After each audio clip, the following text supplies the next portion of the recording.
Liftoff will start in T-minus 10 seconds.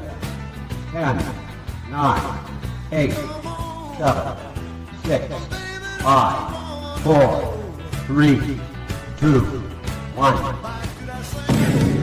We have ignition. It's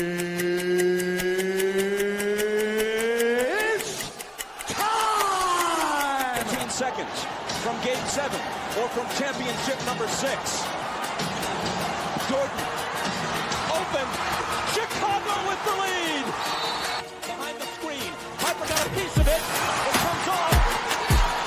The Chicago Bulls have won their 6th NBA championship. Tying run at second, 2 out. Palmero over the head of Jenks. Uribe charges, throws, out! And the White Sox have won the World Series. To the far side around the 8-yard line to Hester. Under it and to the middle of the 15 to the 20, breaks free of the 25 to the 30, to the outside, 40, midfield, 40, 30 to the post, 20, 15, Hester 5. Oh!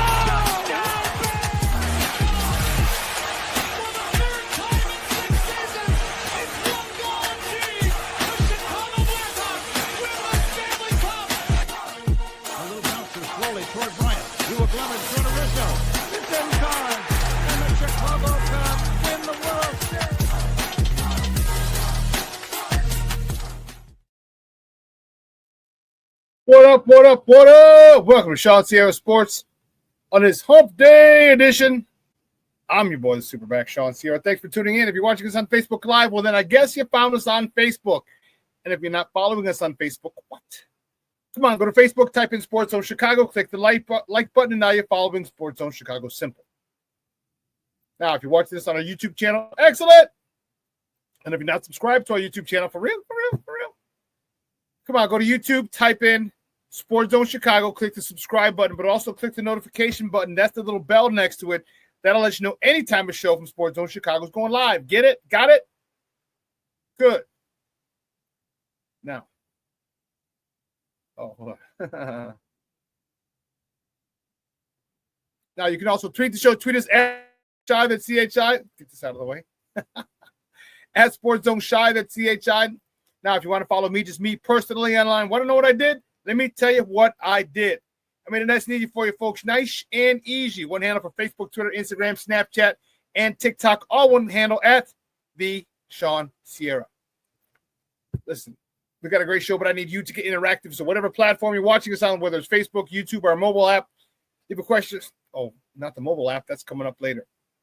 Leave a question or comment on that platform. It'll come up here in the thread. We'll put it up on the screen. We'll incorporate it into the show, and that, my peoples, is what makes this the best morning Chicago sports talk show around, and that's you. So bring them all, baby. Questions, comments, smart-ass remarks, because ain't nobody scared over here. Like The Rock said, baby, don't sing it. Just bring it. Let's check the chat, because the chat seems to be jumping already. That's what I'm talking about, baby.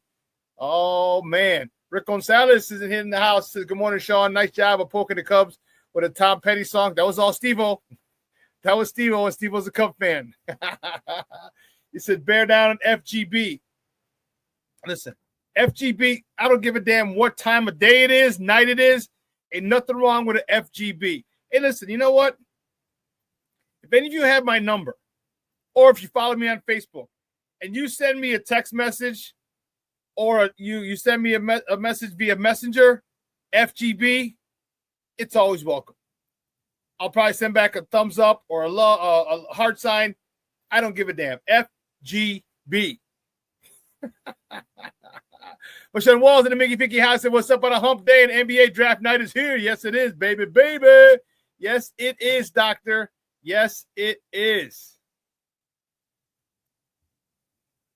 My man Black Diamond's in the house.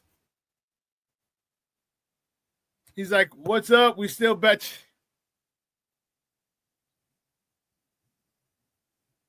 What, Black Diamond? What? He's still better than y'all bums. Elite manager and all.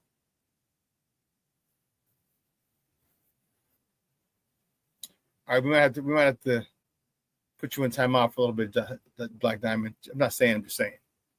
I'm not saying, I'm just saying. I still got mad love for you, but I have to put you in timeout. Coming on this show talking all that yin yang early on. Oh man, what up? Cornelius calls. What's up, ShawnSierraSports fans? I know pitching was his team's Achilles heel. Please don't say Achilles around Pacers fans, Cornelius. Please do not. Very touchy subject. I'm not a Pacers fan. Just don't say it around Pacers fans. Oh, I said, look who's early. He's in early, baby. What's up? King Booker World checking in. He said, salute everyone. And Shawn, what's up, King Booker World? He's getting in early. I like it, Papa. Thank you for tuning in. Levette Lee checking in. Happy hump day, y'all. She says, good morning, Levette. Thank you, Mama. I appreciate you for tuning in.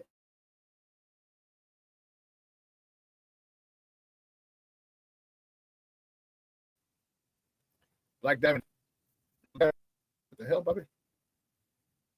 Top of the morning. He says, top of the morning to Cornelius and manager brain farts. Yeah, that's what happened yesterday. That's what happened for you guys yesterday. It happens. That's what happens. King Booker Will says, my initials RGB. He goes, and it's still FGB. I hear you, dog. I hear you. My man Luis Mejia checking in. Good morning. On timeout. Everyone on timeout. What's up, Papa? Thanks for tuning in, bro. How are you? I appreciate it. Hey, listen, I don't know a lot about a lot, but I do know this. More than usual suspects will check in as the show goes on. That, my peoples, I can promise you. Listen, we got a great show, so, man, you better sit back, relax, and strap it down. At 10 o'clock, my man Adam Chalifoux from the Running with the Bulls podcast is going to join us. We got all Bulls to talk the last hour. NBA draft is tonight. That's what I'm talking about, baby. NBA draft is tonight. Fired up. Fired up.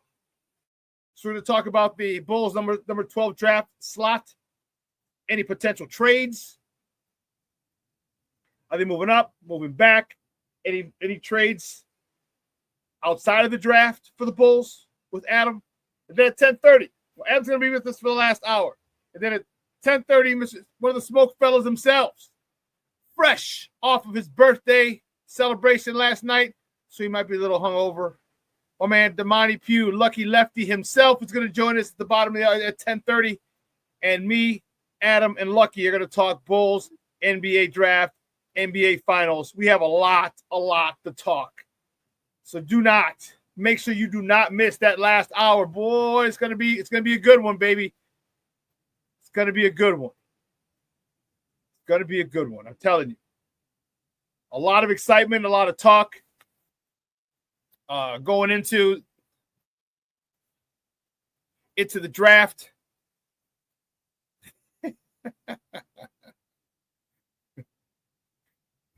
Oh, really? Damn. King Booker Will said it's hard being a Grambling fan and not being able to wear none of the stuff because the G looks like the Green Bay one. Yeah, I hear you, bro. I hear you. Every time I see Glenbrook West's helmet, it makes me sick to my stomach. They have the same thing. Thank God Georgia's is black and red, so there's no confusing that at all. At all. So, oh, man. We got some Sky to talk. King Booker World, your girl was putting in work last night. Your future ex-wife was putting in work. We got Chicago Sky to talk, and now she's going MIA. But not really missing. They know where she's going to be. She's taking a little sabbatical. So we're going to talk about that as well. Baseball teams played last night. Rough day for both teams. Rough day for both teams. You know. Well, what would have been perfect for King Booker World if she would have had double digits in rebounds. She would have had a double-double with that because that would have been like, damn. And she hit her first three yesterday. I'm sure you saw. You're probably cheering her on like, yeah, future ex-wife. Yeah, future ex-wife.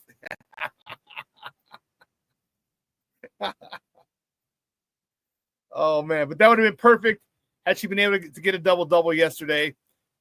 Don't get me wrong. Solid. Probably her best game of the season. Not probably, definitely her best game of the season. Maybe her best game since she's been a member of the Sky. She looked nimble. Her footwork was beautiful. It was, you can tell, because of yesterday's game, you can tell she did some footwork. She did a lot of work on her footwork in the offseason. Everything was smooth.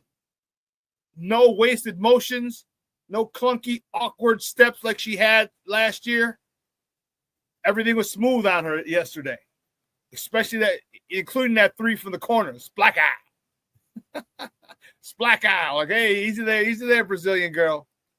Easy there, Carnivale. You ain't Steph Curry, ma. Don't get crazy. I hit her first three yesterday, so it was a good game for the ladies. Very happy. So we have a lot to talk about today. My White Sox fans, some of my White Sox fans acting like assholes, and this is the hey, listen. I'm a diehard Sox fan to the core, but I'm also not gonna miss out on a chance to bust even some of my own people when you act like an ass. And they did that. They showed their ass yesterday, and it was unfortunate. They're in every fan base, okay, and it's just unfortunate what some of our stupid fans did yesterday, and being banned for life from Sox Park, I wouldn't be enough. There's just no reason for the things that fan did yesterday, and we're going to talk about that. I'm getting fired up just thinking about it. I really am. I really, really am. And it's just no place for it. No place for it in sports. In life. There's no place for it in life. All right. I'll talk about it in a little bit, Rick. I'll talk about it, man. But it got me fired up when I saw that. And I don't care if we're losing 100 or nothing. You don't take personal shots like that. And it's I'm glad the person was identified, was kicked out. And I hope the White Sox do the right thing and ban that person for life. Because shit, they got a lot of AI technology, facial recognition. If that person ever ever try to go to a game and it comes up, and they should kick him out. It's ridiculous. So King Book of World says she added another year to the marriage after that game. Hey, I imagine she looked good yesterday, boy. I'm telling you, she was that might have been the best game she's played since being a member of the Sky. Being a man, it was wow. My man checking in, Mr. Shorty. What's up, Popeye? Says top of the morning to y'all. Man, thanks for tuning in, Mr. Shorty. I appreciate it. But let's get it cracking because we got a whole bunch of stuff to get to. So, you guys, you know how we do. The first segment of every show was called Top of the Morning. It won't come just when you want it.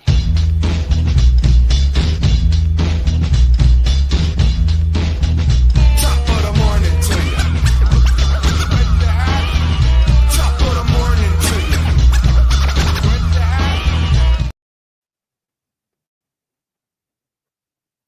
Yeah. The first top of the morning topic. Sorry, I was doing something real quick. Didn't get a chance to get it done right before the show.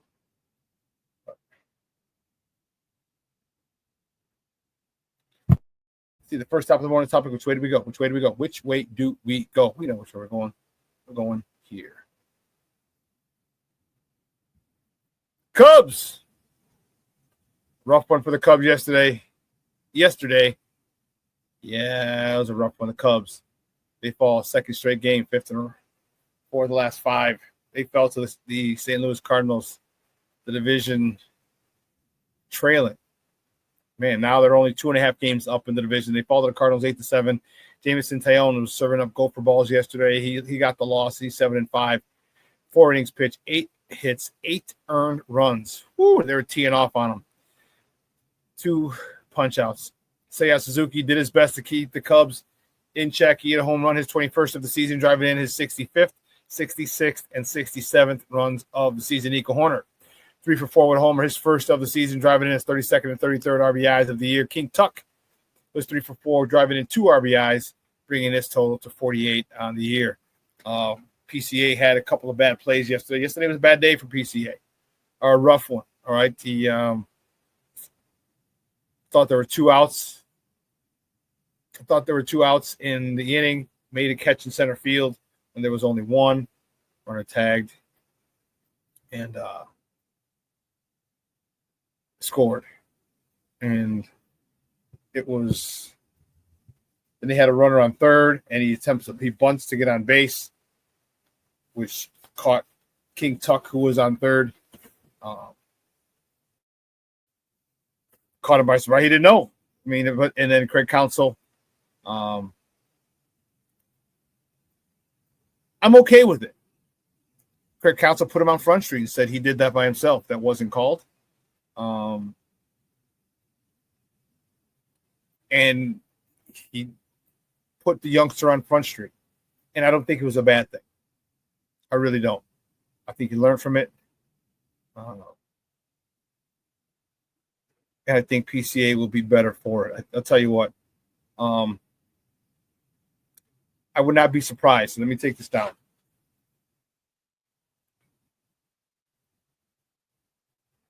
I would not be surprised if he goes on a tear after yesterday. I would not be surprised. I mean, hell, he's been playing hot. He's been one of the most exciting players, not in the National League, not in the NL Central, not in the National League, but in all of baseball. He's been one of the hottest players all year to this point. Do not be surprised if he snaps hand after yesterday. He's embarrassed. Okay. He knows he's the butt of a lot of jokes. You can't count to 3. Okay. And that run turned out to be the game deciding run in that game. The poor at bat when he had a runner on third. Embarrassed. He's embarrassed, and as superstars, he wants to make up for it.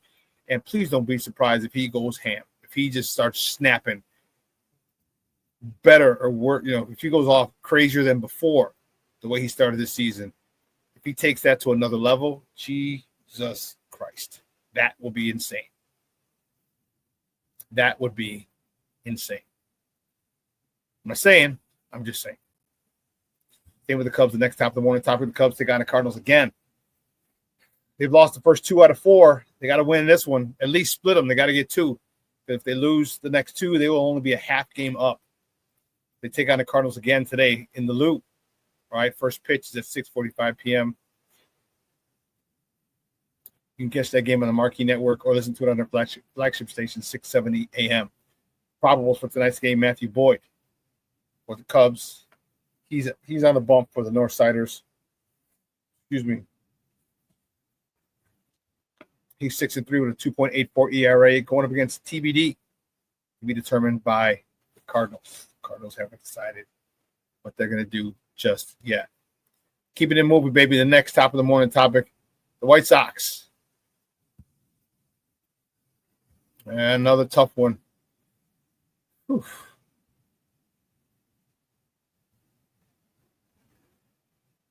Where did that one go, Steve-O? Did you put that? Did I add that? Apparently I didn't. Oh, come on. Come on, man. It's there. All right. Pardon me for a moment.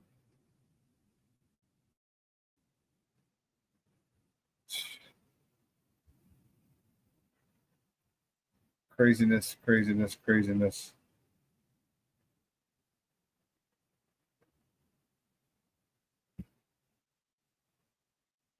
Yeah, this is.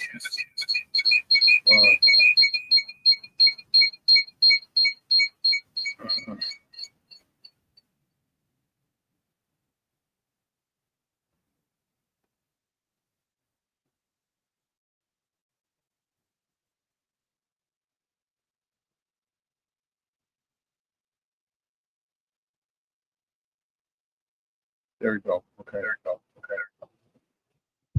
I don't know why the heck that That happened with the White Sox yesterday with a rough one. Man, they fall to the Arizona Diamondbacks for the second day in a row. They lose 4-1. Mike Vassell didn't get the start. He had an opener, but he got the loss. He came in. He had 5 1/3 innings, three runs, 2 earned, 1 punch out. Luis Robert provided the only highlights, only fireworks of the night for the White Sox. He was 1 for 4 with a home run, his 8th of the season, driving in his 32nd run of the season. Talkman was 1 for 4 with a double, his 7th on the season. Staying with the White Sox, the next top of the morning topic, the White Sox hosted the Diamondbacks again today. First pitch is at 1:10 p.m. Central. You can catch that game on Chicago Sports Network or listen to it on their flagship station, ESPN 1000. The probables for today's game, Arizona Zach Gallen's on a bump. He's 5-8 with a 5.60 ERA going up against Sean Burke, who's on a bump for the good guys. He's 3-7 with a 4.50 ERA. Stay with the White Sox. The next top of the morning topic, man, if they can get this dude, could be something crazy. The White Sox have signed Noah Syndergaard, a 32-year-old Noah Syndergaard, to a minor league deal. He last pitched in 2023. Injuries are kind of taking its toll. Thor, as he was affectionately known as in his heyday with the Mets. Looking for a comeback. It's a low risk, high reward signing of this guy, and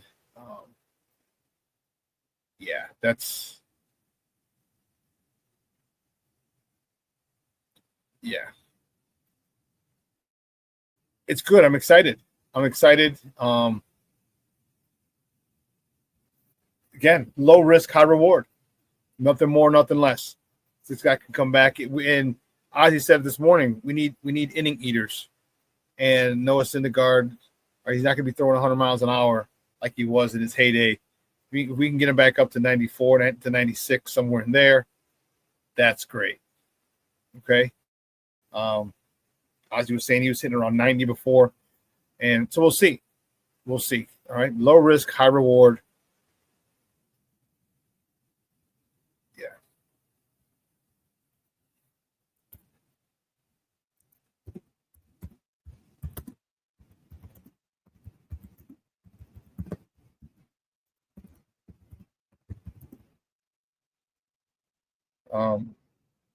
So let's get this next one is the one that I was talking about.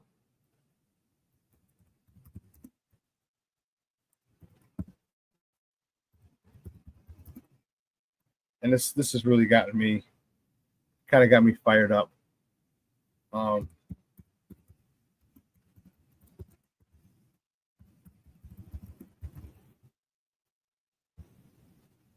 Here's where people can just be assholes, and I'm sorry. I'm not sorry.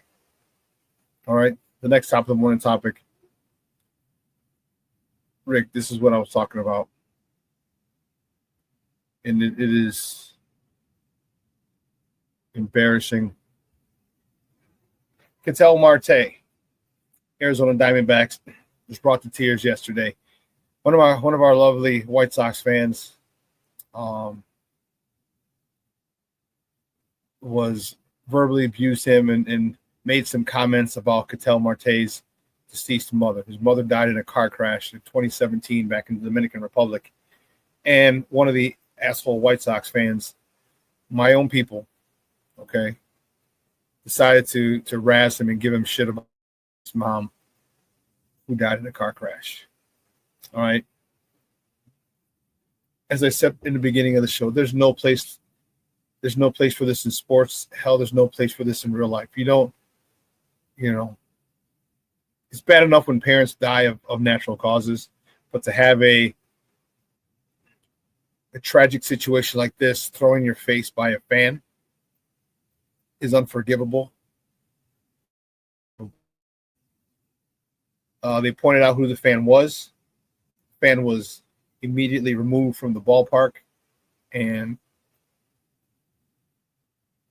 a lifetime ban from Stock Park wouldn't be enough in my eyes. There's certain things you just don't do. Certain things you just don't say. And you that fan crossed the line, and man, my heart goes out to him because he was in tears. He was in tears, a grown-ass man in tears. Okay? You know, he has a special relationship with his mom, obviously. All right, for him to react like that, and for someone to be that callous, that cold, that insensitive, it's ridiculous. It is up and up ridiculous. This happened. Brandon, what's up, Papa? This happened last night.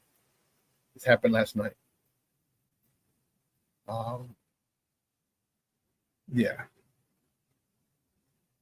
So, you know, it's, you know me, I don't have a problem if some of my own people acting a fool. I have no problem calling them out. And this fan acted more than a fool. He acted an ass. Again, my heart goes out to Ketel Marte for having to deal with this nonsense. Like I said, but Brandon, it happened last night. It's, you know, I have a special relationship with my mom, as many of you know. I take care of her. And, you know, when she passes, because none of us get out of this game alive, you know, I just hope it's a peaceful one. You know what I mean? And not a tragic situation like his mom. And if someone were ever to throw that in my face, if it wasn't peaceful, or even just throw it in my face that she's gone when she does, because she's still alive. Birthday's next week. Yeah, I would feel some sort of way about it too. So I hope they ban this young man or this person. I believe it was a gentleman. Not even gentleman, it was a male. Hope they ban him for life. That's just there's no freaking place in life, in the hell with sports, in life to talk to people and to throw in their face the fact that their parent died tragically. None whatsoever. I hear you, bro. King Booker Will says I lost my mother in 2005, and to this day I'm not right and would give mine if I could bring her back. I hear you.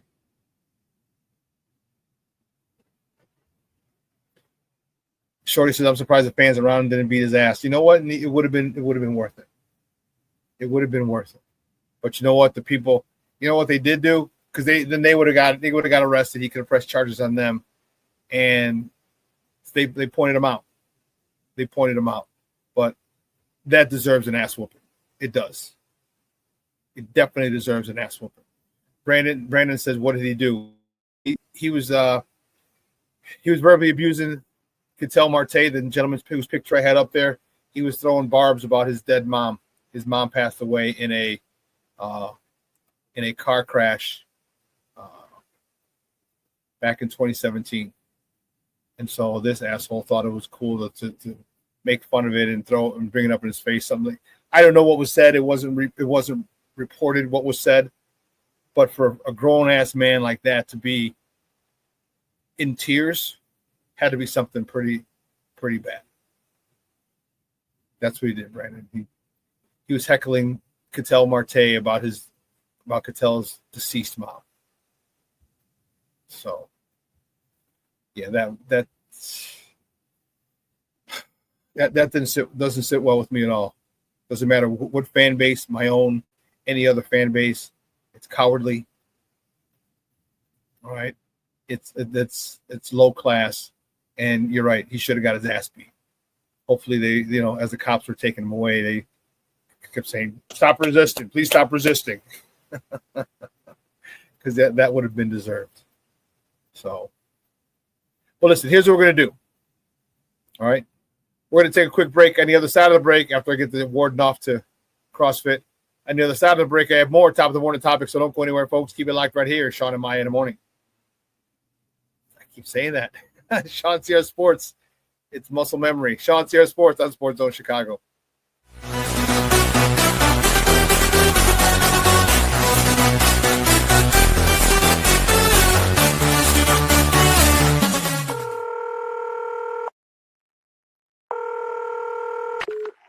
Operator 901, where's the emergency? 127 Brynmere. Okay, what's going on there? I'd like to order a pizza for delivery. Ma'am, you've reached 911. This is an emergency line. Large with half pepperoni, half mushroom. You know you've called 911. This is an emergency Do you line. know how long it'll be?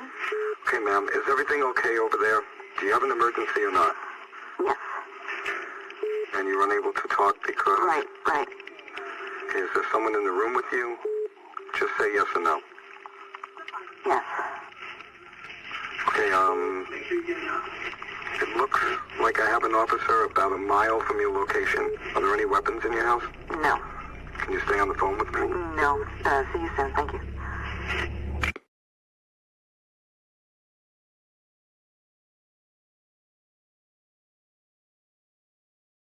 Every day, we take steps to keep the people we love safe.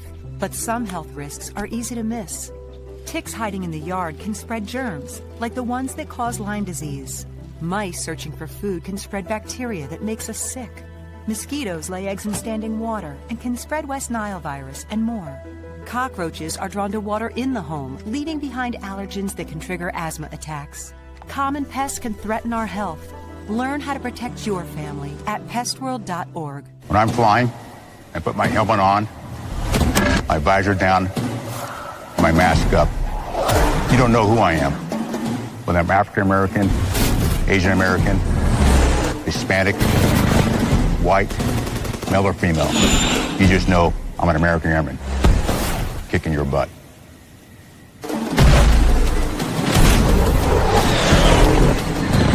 I'm General C.Q. Brown Jr. Come join us. No, I don't know, though. I'm scared.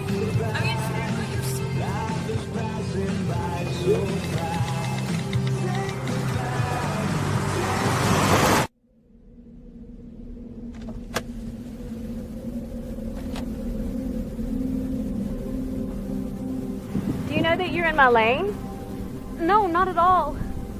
Are you not paying attention? Are you texting? I was just checking in with my mom. I was telling her that I thought we'd be home by 6. It's okay. There's enough time. Just pay attention. I'm not even halfway through my text. There's no way. I'm not even going to look up. My babies are in the car. You have to pay attention. It's just supposed to be a quick text. I'm so sorry.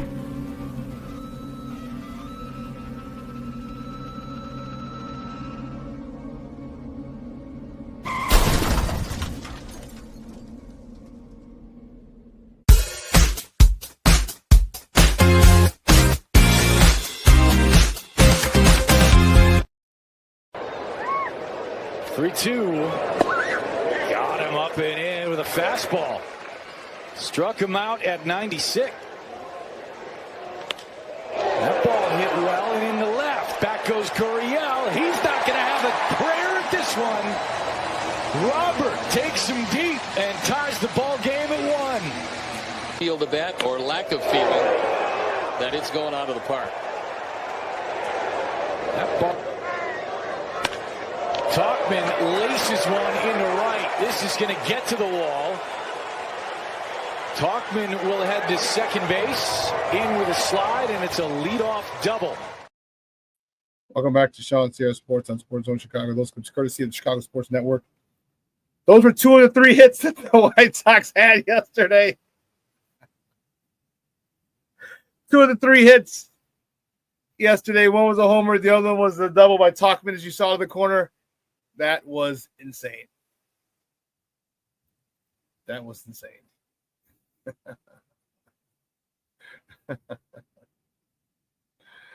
Oh, man. Wow. Well, you know, let's get back to it. We were in top of the morning topics. So we got a couple more to go to.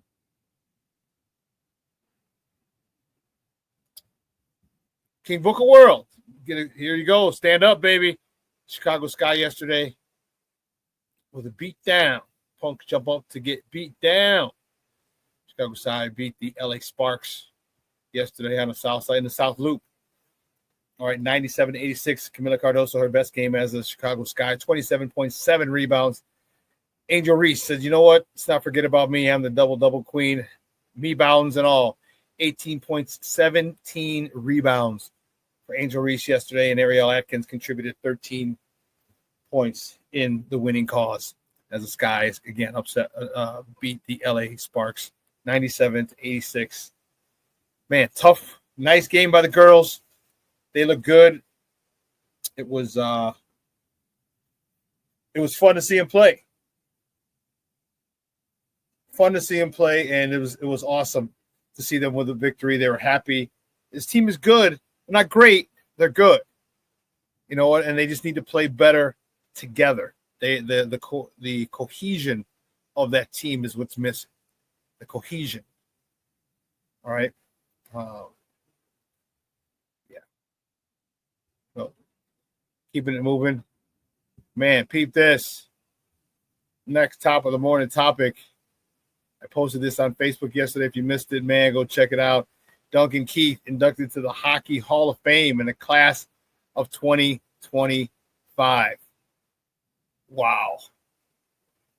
This all for us Blackhawks. Look at, he has a resume more than deserving. All right, 17-year career, 16 of them were with the Blackhawks. Three-time Stanley Cup champion. He's a 2014-15 Conn Smythe winner. That's the MVP of the playoffs. Two-time Norris Trophy winner. That's the best defenseman in the NHL. There goes the warden. And the four-time NHL All-Star. He is famous for a few things. One, overtime goals. And you know what? Let's just take a look at some of the Duncan Keith highlights. Lane went across and it's Keith and Shawn. Rebound, Keith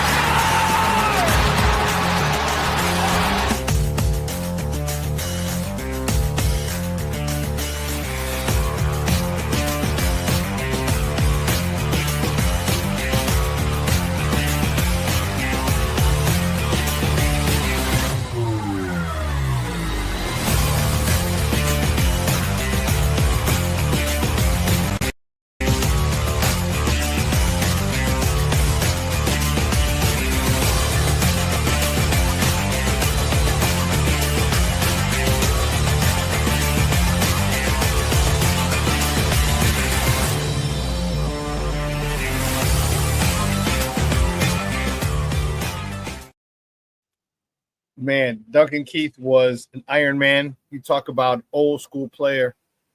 That's the type of dude. Man, first ballot Hall of Famer. Tell you what, he logged more playoff minutes in that title run in their 6-7 year run than anyone else on the Blackhawks.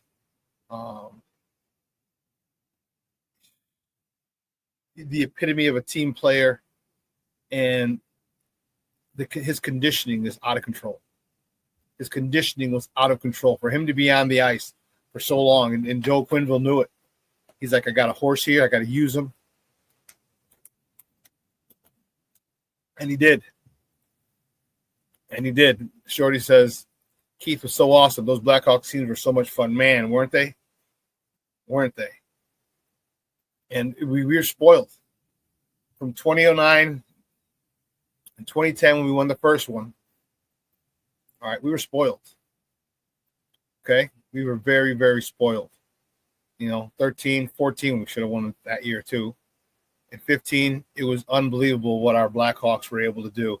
And he was one of the key ingredients, key members of that squad. Set the tone defensively. Probably one of the best two-way players this franchise has ever had. All right. Probably. Great stuff. Well-deserved. Man. I can't even. I'm fired up about it. To watch those games during that run, we knew that Taze and Kane were going to do something special. But we also knew that Duncan Keith was going to do something special. And that might have been playing 35, 40 minutes, 40-plus minutes. I don't know how many of you guys have ever ice skated. Okay? I don't know how many of you have ever ice skated.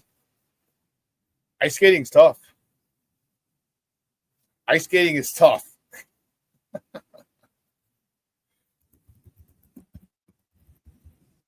And to do it backwards,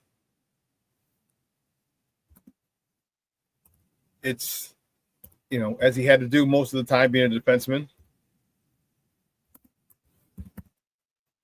It's crazy. So hats off to him. Well deserved. So proud that he was able to wear the sweater, the Blackhawks sweater. So proud.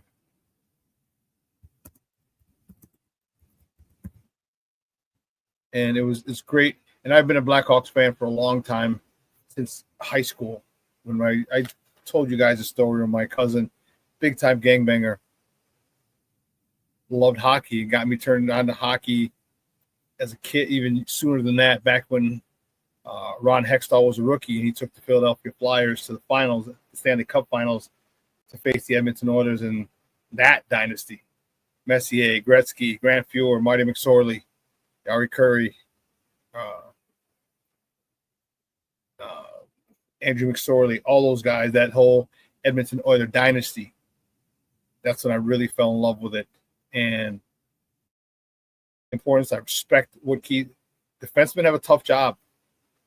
It's a really tough job. And, I like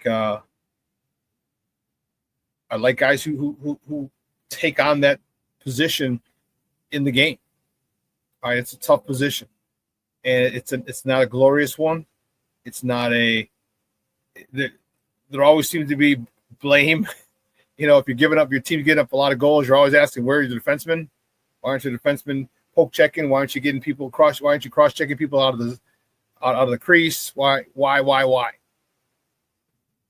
He I tell you what, he was amazing at it. And just, we don't have those 3 Stanley Cups without Duncan Keith. We just don't. And as I said, first ballot Hall of Famer, well deserved. Well deserved. So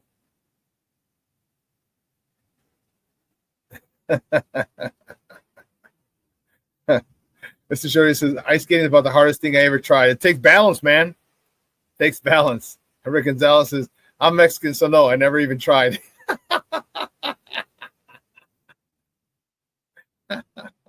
Shorty says, holding a hockey stick correct is hard too. Yeah, it is.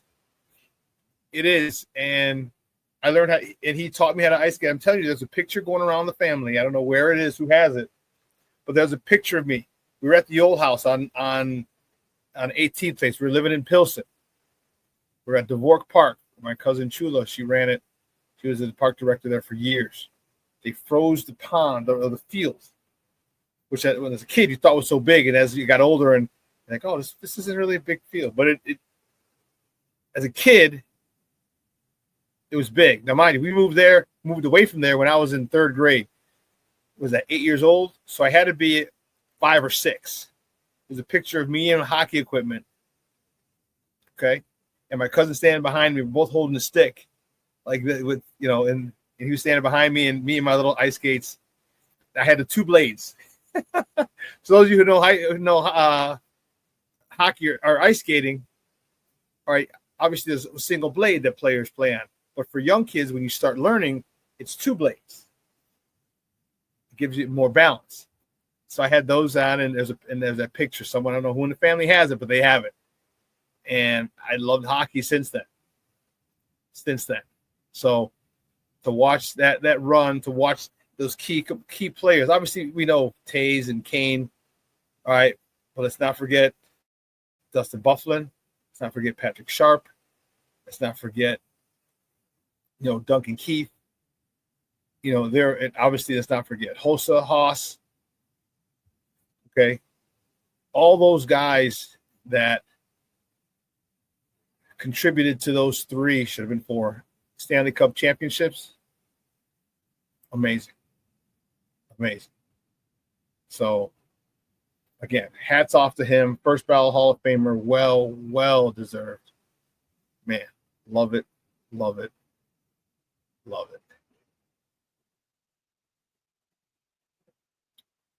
And I know this is one question that I have. I'm a big Mike Tomlin fan. I actually found out that he's good friends with my roommate from college. They golf together in the offseason. But I found this out, and I wanted to talk about it because it has so many different ramifications.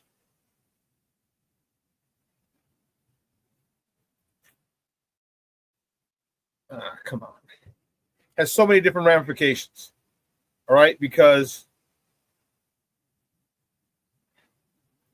there's a big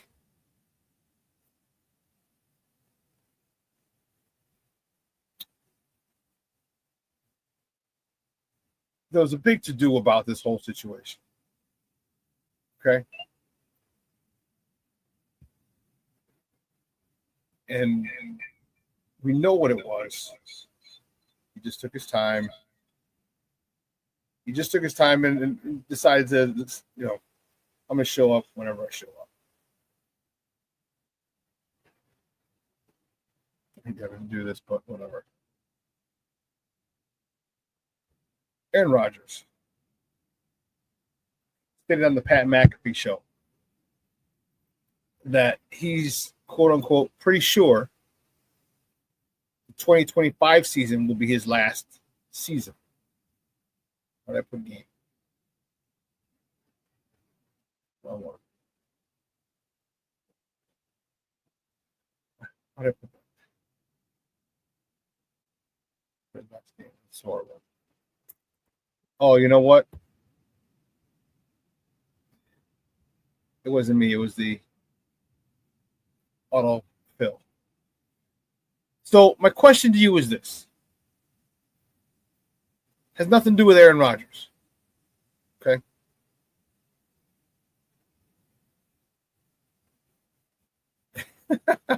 FAR and FAR FGB, Rick. It's not about him. And I'll take his picture down because it triggered a lot of people. But I'm a big Mike Tomlin fan. And one thing that really bugs me, well, 2 things. One, they didn't keep Justin Fields.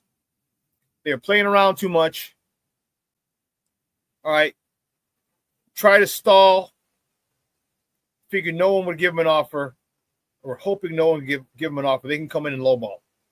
Well, the Jets said, bump that, we're jumping in, and we're giving it Aaron Glenn. Said, no, this is the guy I want at quarterback. Steelers swooped in, signed Justin Fields. He would have been perfect for Pittsburgh. Okay. But my question to you is this. How bad does it tarnish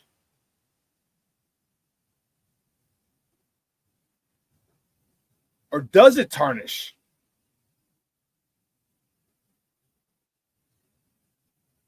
Mike Tomlin's legacy? All right, 2021 was when Big Ben Roethlisberger retired. Why was there not a succession plan in place? I know they drafted Kenny Pickett. Thought he was the real deal, but he wasn't. They needed to have gotten a quarterback in the 2019, 2020, or 2021 drafts to sit behind Big Ben. Whenever he was ready, say, hey, listen, you take your time. you take your time, but we need a succession plan in place. Because the Steelers haven't been able to get that thing right since then. So does that fall on the how does that affect the legacy of Mike Tomlin? Mike Tomlin, 17 seasons in the NFL, never a losing season? Why was he unable to fix that quarterback position after Big Ben? Why didn't they draft someone? And I guess the Kenny Pickett situation was the one that they thought, but man, really? Kenny Pickett? He went to Pitt, Kenny Pickett did. So he's close. But is that always the guy you want? Did you think, it's a steal? No one else knows about this guy. Kenny Pickett was not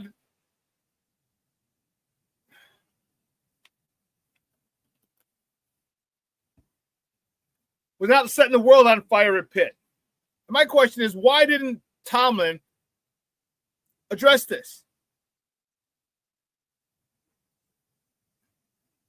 Pittsburgh are one of the oldest family franchises in the NFL.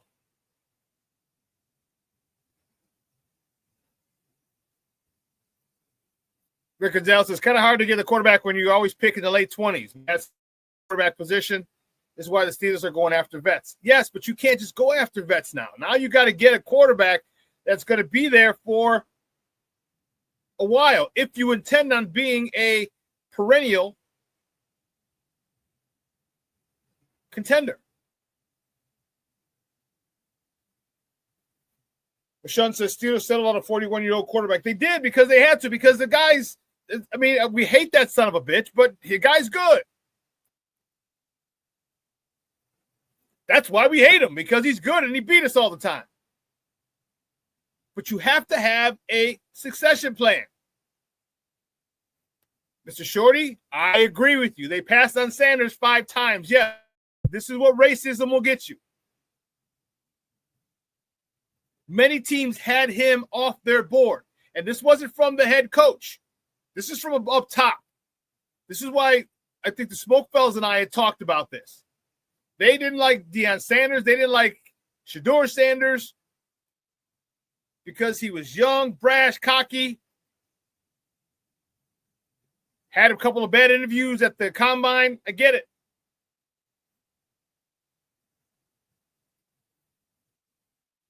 But the kid could ball. And had you drafted him, it would have been the perfect situation for that young man. To have a head coach like Mike Tomlin in an offense that relies heavily on the run, great defense, and allow the quarterback position to develop. But when, I don't know if it was mandated by the NFL, or if a lot of guys just colluded and said, we're not taking him, he's off the board. Because Dana Rossini from ESPN said that Shedeur Sanders was their guy. After the interview, then they said no. They went back in and grabbed Jackson Dart, who was throwing one-hoppers at the combine. He was one-hopping receivers. How the hell do you one-hop a receiver at a combine? You got no pads. There's no defense. He's running in route and he's one-hopping a goddamn receiver. What the fuck is that? Perfect fit for the Giants. Perfect, but no. Perfect fit for the Steelers, but no. And I don't think Mike Tomlin had a choice. See, some people say the coach is this, coach should have done that, coach should have done this, coach should have picked him. That's not the coach's responsibility to pick the groceries. It's his job to cook the meal, prepare dinner. Now he should have a big time say, and the person who gets the groceries, the general manager, should listen to the head coach. But if a decree comes down from up top from ownership saying he's off our board, guess what? You can't pick him.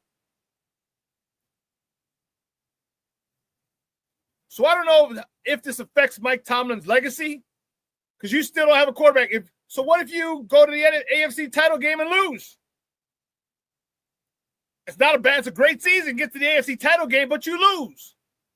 And this is Aaron Rodgers last year. What are you doing at the quarterback position then?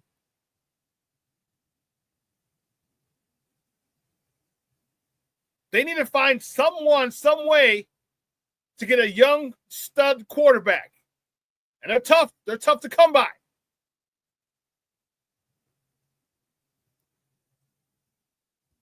I don't know.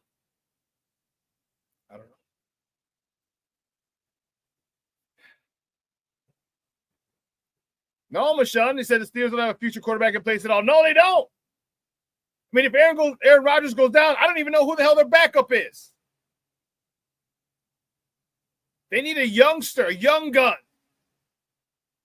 And to have drafted one this year, now granted, there might not, it was a weak quarterback class, I get it, but you had Shedeur Sanders there. 5 rounds you passed on him.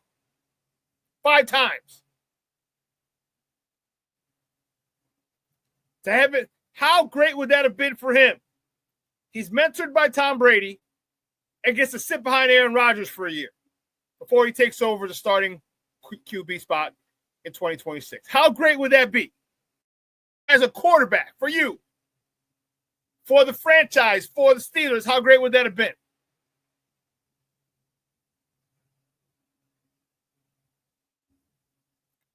I don't know.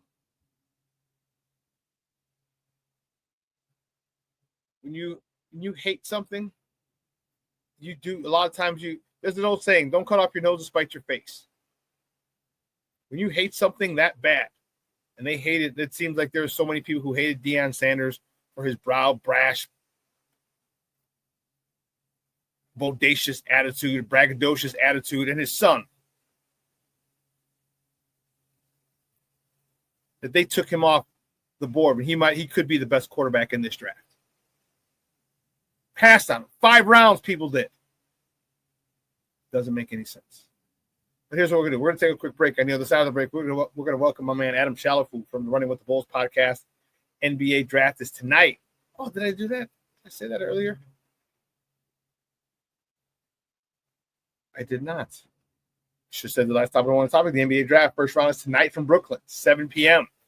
You can catch that catch that event, not a game. Catch that event on ABC or ESPN. They're owned by the same company. Disney owns them all. So the Bulls have the number 12 pick. Make sure you check that out. We're going to welcome Adam Chalifoux on the other side of the break. And we're going to do a lot of things. And at the bottom of the hour, my man Damani Pugh from the SmikeFellas is going to join us at the show. All 3 of us will be on talking a little Bulls basketball, talking NBA Finals, talking trades. Oh, wait till we talk about all the activity that's going on. Holy shnikes. To borrow a line from what's the movie? Chris Farley movie. Holy shnikes. Good darn it. Anyway, take a break. Adam Chalifoux next. Keep it locked right here. ShawnSierraSports on Sports Zone Chicago. Hey, it's your boy, the SuperBack, Shawn Sierra, and be sure to follow Sports Zone Chicago on all social media platforms, on Facebook, Instagram, and our Roku channel. You can find us at Sports Zone Chicago, and on Twitter, we are at Sports Zone Shy. Also, be sure to download our mobile app so you can take Sports Zone Chicago with you on the go.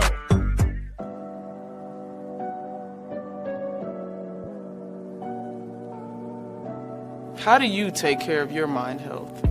For my mental health, I meditate in the mornings. I have my dogs. They're the best. I just find ways that help me just relax. Finding things that make me happy, like being close to my family. I meditate a lot and read books. I have hobbies outside of the game. I'm able to switch off. I'm able to turn my brain off from the game of basketball. Your mind health matters. Your mind health matters.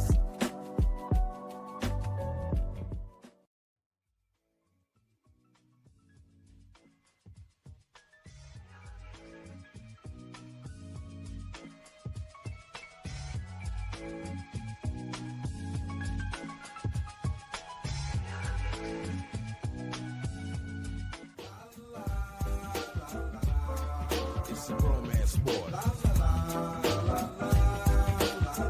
What? It's a romance sport like that. This one Marine Corps' way of life is to defend the American way of life.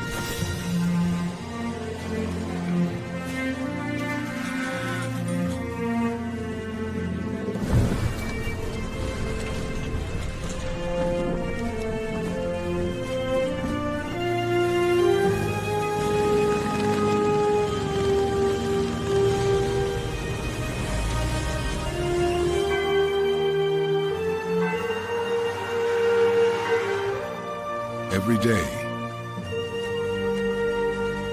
no matter where we serve, we take a stand for our nation, for each other, for us all. The few, the proud, the Marines.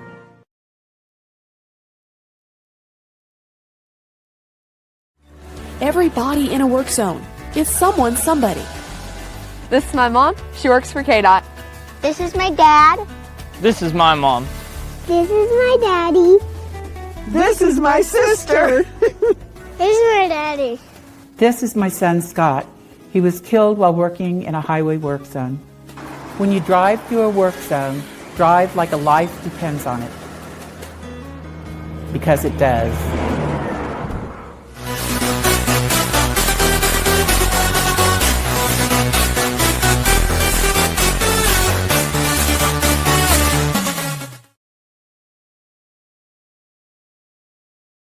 Field goal attempts this season have been three-pointers.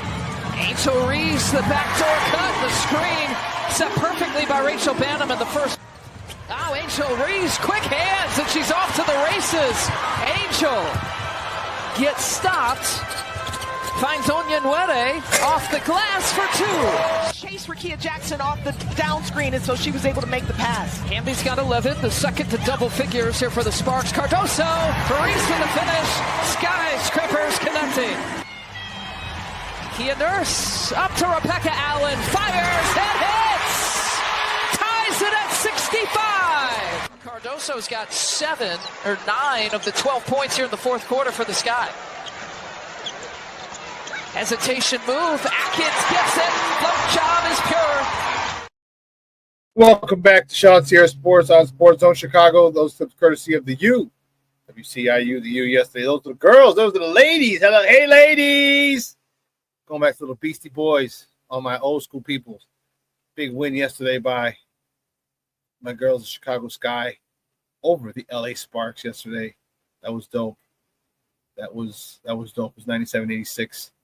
And set them off on good night. Good night. They're the only Chicago team that won last night. Pero ni modo, eh? My first guest, good friend of the program, up there in North Dakota. Let me get rid of this. There we go. Get rid of that.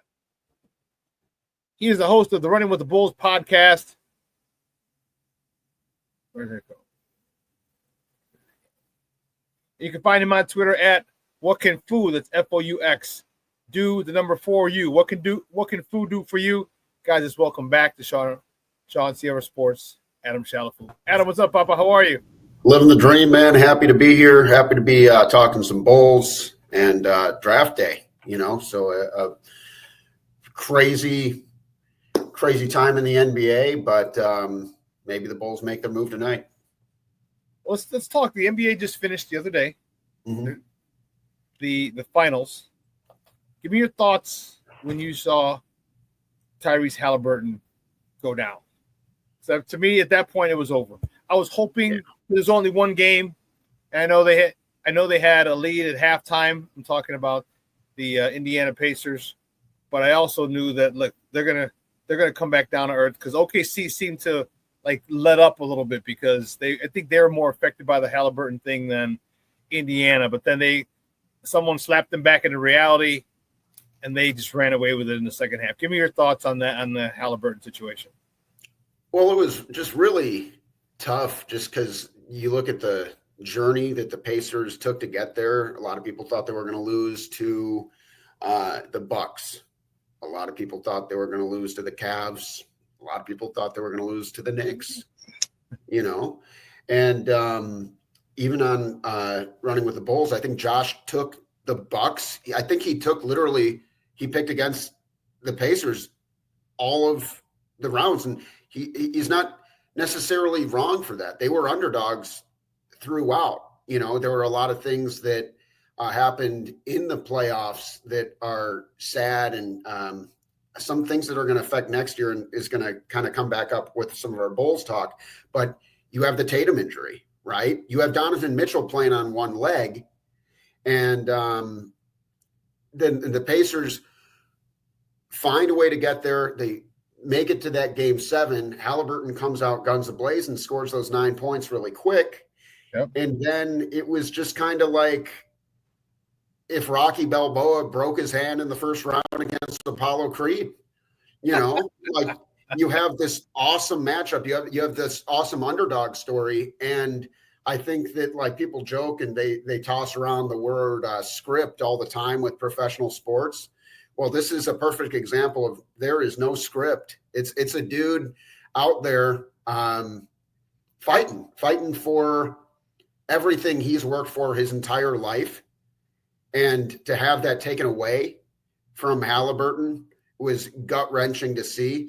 Seeing that the Pacers story for the 2024-2025 Indiana Pacers story has to end that way was hard. I think that we had a really good NBA Finals, and it was the first Game 7 that NBA fans have gotten to witness since the 2016. And so it was by default the most competitive in years, but I think we would have gotten a much more competitive Game 7 if Tyrese Halliburton is healthy. I think TJ McConnell, you want to give him a ton of credit, and I don't know how this little guy is getting those shots off. Proven shot blockers. Jesus Christ. Yeah, over the 7'4" dudes and the 7-footers, and he gets in there. He gets in the teeth of the defense. And I think he's such a great backup point guard. But when you think about the Pacers' run, there was one miracle maker, and that was Tyrese Halliburton. The impossible shots, the galvanizing, the comebacks. They weren't going to win that game without some luck and some magic. They experienced some extremely bad luck and lost all their magic when that injury went down. So it was devastating, man. It kind of felt like a really anticlimactic end to what otherwise was one of the best playoffs I think we've experienced in years as NBA fans. Yeah, the ratings were down for all that. And actually, I didn't check the ratings on Game 7. I'm sure they would. I can do that now. I'm sure they might have gone back up, but the ratings. Yeah, I actually saw something about that. I'll pull it up as well. He was. Hold on. Finals 7.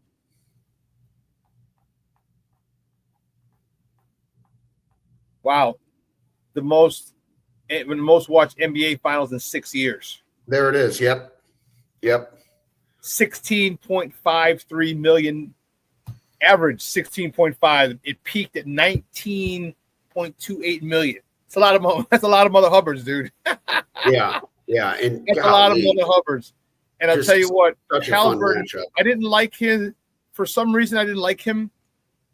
And then as the playoffs went on, and this is the great part about the playoffs.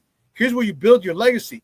Here's where you build, especially this new core, this new influx of talent. A lot of people don't know these guys because we don't know them through college. We don't build a relationship to them for 2 or 3 or 4 years in college and then watch them go to the NBA and do their thing there. We don't do that. They're one and dones. All right. So if a guy goes to Oklahoma City after his freshman year, we don't know who the hell he is. Yeah.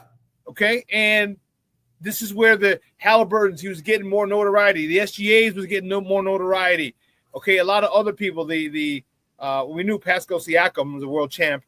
Okay. But a lot of the other players, we knew Alex Caruso was a champ, but the supporting cast were starting to build names for themselves. Yeah. And it was great to see because that's where you make your legacy. That's where you make your name, right? You get talked about being the greatest in the playoffs, not because of what you do in the regular season. And that's where you really can and maybe not be put in the greatest conversation, but have a whole bunch of people or everyday NBA fans know who you are. And I thought that was great that two small market teams went to Game 7. Mm-hmm. You know, especially after Game 1, where he stole Game 1. I was like, because you know the old saying, it never gets interesting until someone loses on their home court. Yeah. And that shuffled the deck. I was like, wow. Then they blew them out in Game 6. Is a good coming out party for a lot of these younger players that a lot of people in the NBA don't know. Yeah, Benedict Mathurin, man. I mean, that guy, he was willing them to stay in. It seemed like every time he was just getting hard fouls, you know, but he was just trying so hard to keep them in the game late. I think that dude's 23 years old. I've always liked his, it's a hard to put into words, like this aggressiveness he plays with, this confidence he plays with. He's fearless, you know? And I think at times he's been raw. He had a really kind of like up and down season, but I am expecting him to essentially break out next year. I'm keeping an eye on what Indiana is going to do with that point guard spot. Halliburton. I would be surprised if he is able to come back next year, just with how serious an Achilles tear can be. But, you see who had to kind of step up. Pacers are not going back to the championship next year without Halliburton. But I think they're still going to be a playoff team, and I think that they got some dudes who are going to step up. And then when Halliburton does come back healthy, he could be coming into an even better situation when some of those young guys that you mentioned are further developed. Yeah, so from all reports that I'm reading, he's going to miss the whole year, which you mentioned earlier really throws a monkey wrench in the whole Eastern Conference. About was that 2 torn Achilles with Jason Tatum in addition? So absolutely. Now Boston, they're done. Mm-hmm. Okay. Indiana's done. I mean, and you also have to look at Miles. The Bucks, Damian Lillard, another out for the year. Yeah, another one. So you're looking at all these players. The East is going to be definitely the least of the two conferences. That's what I was kind of alluding to as well, because it does create a interesting situation for the Chicago Bulls, who may rise to the top just because other teams are falling to the bottom, of that like top 8, that top 10. And we're talking play-in, playoffs. Even if the Bulls don't go out and make all these great moves, and maybe the Bulls get a little bit better, but some of these teams are a lot worse just for that year when they're dealing with an injury to a major superstar. And so it does certainly shake things up. Frankly, I think it's a shame for basketball, to have those guys injured. You never want to see it. But it does really make you look at the East, and it's the Cavs. And then I want to say the Knicks, right? But they got no bench, which was exposed, and they don't have a head coach. And I think the Knicks, the writing on the wall right now is the Knicks thought that they were going to be able to get some interviews that they were denied on. And they should have been denied. They should have been denied, because one of my guys is a big New York. He's a Giants fan, but he listens to New York Talk Radio, on the app, and they were just killing the Knicks, and they should have. How stupid can you be? This guy's taken to the final for the first time in 25 years, and you fire him. First back-to-back 50-win season since 1995, 30 years, and you fire him. Yeah. And you think people are going to say, "Oh, you know what? We'll let you interview our head coach." No, stupid asses. I don't give a shit if you're New York. No one's going to give you shit because you're New York. That whole the whole Jason Kidd thing, like, no, you're not going to be able to talk to him. So you're the stupid one who fired your coach who got you the furthest in 25, 30 years for whatever stupid reason. I still don't know what the reason was. And don't act like he runs his players into the ground. You knew that shit. He did it in Milwaukee. He did it in Minnesota. He did it here in Chicago. A leopard doesn't change its spots. He's not going to do anything different. And so you did this dumb shit, and now you're going to go ask people, can we talk to your coach? Can we talk to your coach? Can we talk to your coach? No, homie, get your own damn coach. New York looks like a bunch of idiots right now, and it's well-deserved. There's a James Nolan deal. He's the one who wanted to do it. Okay, good. Now you're the laughing stock of the NBA, and I got no remorse for you for your dumb ass.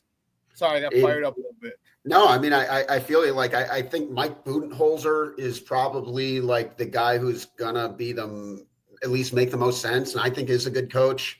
But frankly, it was such a horrible mess in Phoenix that I've kind of lost some of my faith in Coach Bud.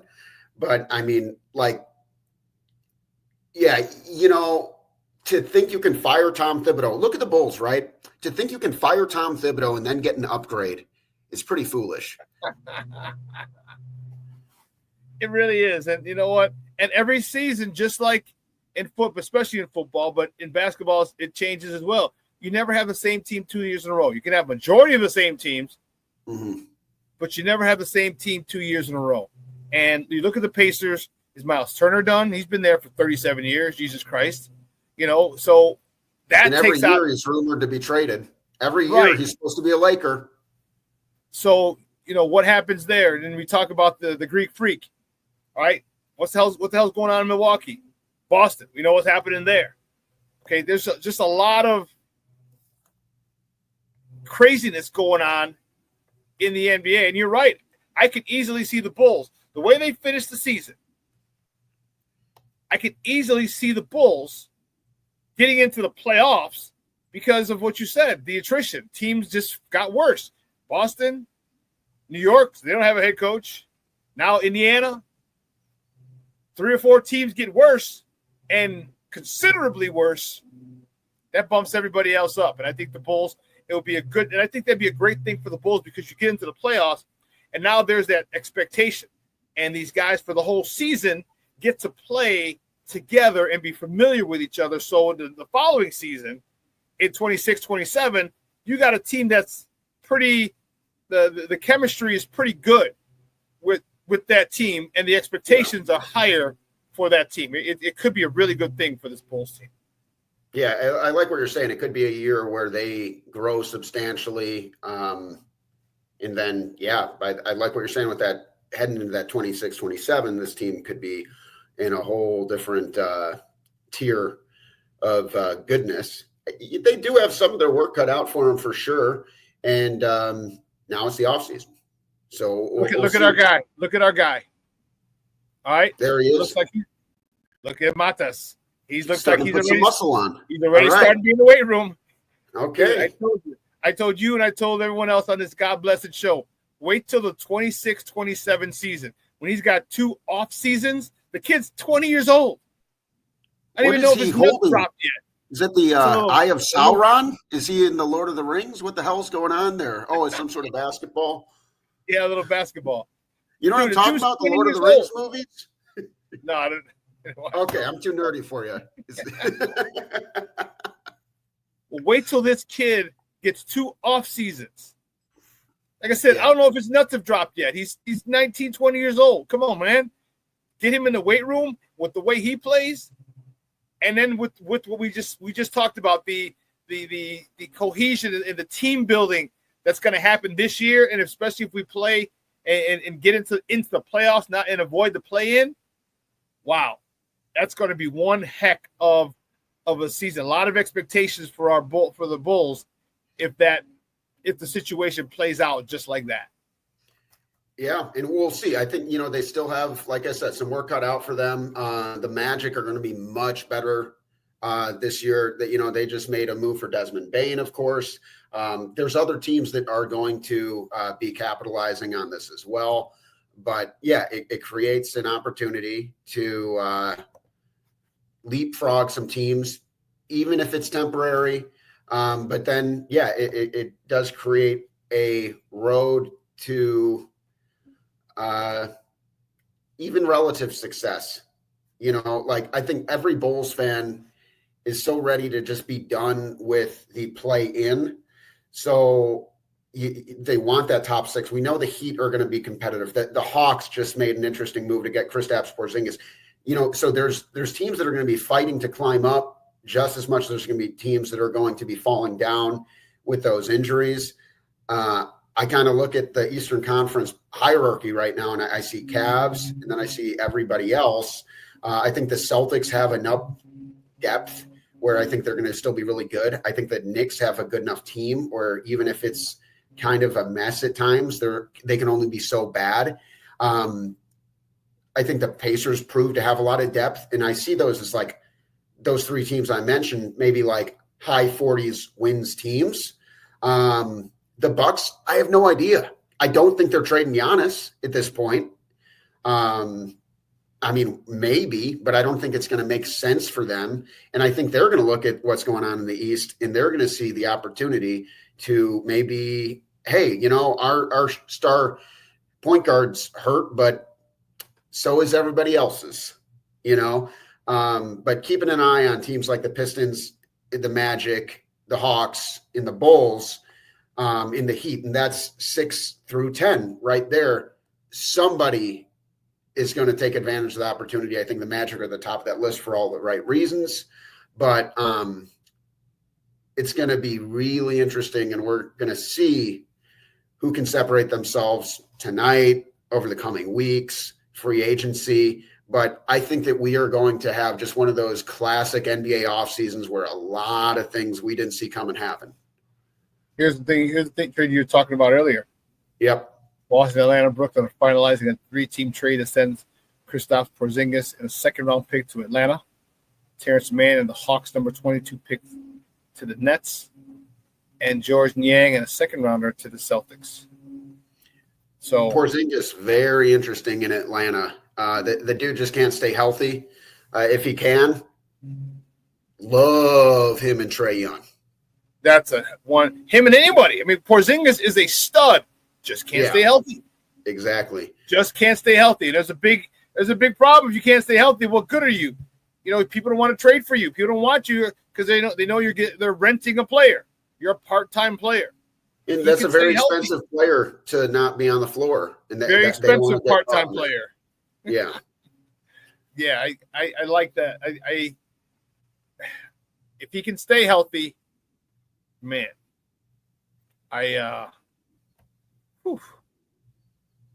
it's gonna be fun. Talking about tonight, and don't forget, guys, in a few minutes, my man Damani Pugh from the SmikeFellas is going to join us. All 3 of us are going to be on talking some Bulls, talking some NBA Finals, talking some draft picks. We're gonna delve into the draft now and who you like, Adam. Give me your thoughts at 12. Who do you obviously the bell of the ball is Cooper Flag. It'd be a snowball's chance in hell that he ever falls at 12. I think I've seen so many rumors. I'm seeing rumors that the Bulls are going to trade down. I'm seeing rumors that the Bulls are going to trade up. I could also see them trading the pick away altogether if it meant getting a good young asset, like if they can get somebody who's 23 or younger, and they package that pick and Vucevic, like I could see something happening like that. But the 2 names I'll say 3 names. I'm seeing Colin Murray Boyles. The Bulls seem to really like him. He's seems to be the consensus best defensive player in the draft. I like some of the quotes I've read from him. Seems like a very selfless player, a guy who wants to do the dirty work. He brings some size and athleticism to that power forward spot. That being said, he's like 6'7", 6'8", and probably is not going to – you never know with Billy Donovan. There's like small ball. He plays like micro ball. Let's go through Alex Caruso as our power forward kind of rotations.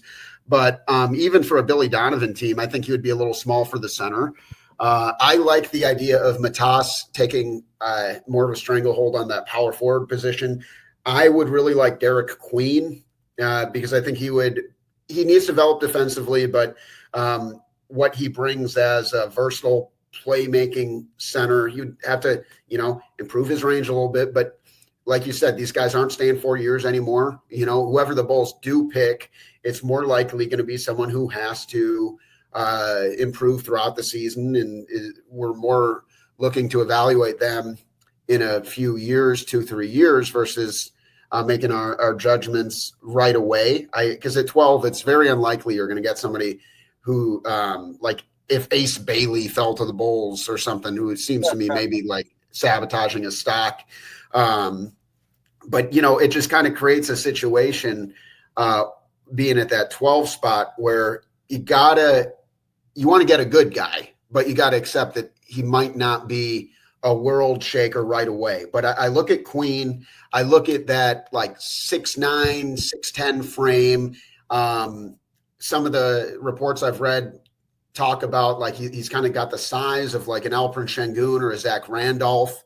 Like I said, he can be a playmaker, very good feet. Got to improve that 3-point shot. So if there's a guy that they picked at 12, he'd be the guy I'd be kind of rooting for over Colin Murray Boyles. I think Queen can improve as a defender, but I'm really interested in getting a guy who can kind of be the center of the future for the Bulls and someone who's going to fit their needs well. And you look at the blueprint that Indiana has so kindly laid out for the Chicago Bulls. And Shawn, I've been saying the Bulls got to look at Indiana for 2 years now. And then we look at them and they have like the Bulls need their Pascal Siakam, you know? And so I look at Queen and I think he could be their kind of bigger playmaking power forward center type guy in certain rotations.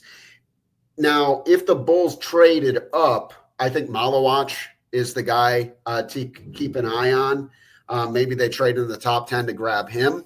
I would love that. I'm just a little confused. I like him a lot. Don't get me wrong. I like him a lot, but he just doesn't seem to quite be what the GMs have wanted as the Bulls kind of style of bigs. They certainly seem to look for more of a guy who can do a little bit of playmaking, has to have more of an outside shot. And Malawach, I think he could be like a better Clint Capella, but I think he's a lob finisher. He's a kind of a paint beast. And he's someone who would be kind of like more of an old school center where it seems like the Bulls want to go with, like we saw when they traded Wendell Carter away. And we can think about the issues that maybe eventually led to that. He didn't have the shot. And so I think the Bulls are going to be trying to get somebody who's going to be able to space the floor and make plays a little bit more effectively for them. So keeping my eye on Queen. He's the top of my wish list. I've heard some talk. We're going to bring in my guy. He's one of the SmikeFellas. I'm glad he was able to make it up this morning. He was out kicking it last night for his birthday. Good to see him, and we're going to wish him a happy birthday on the air.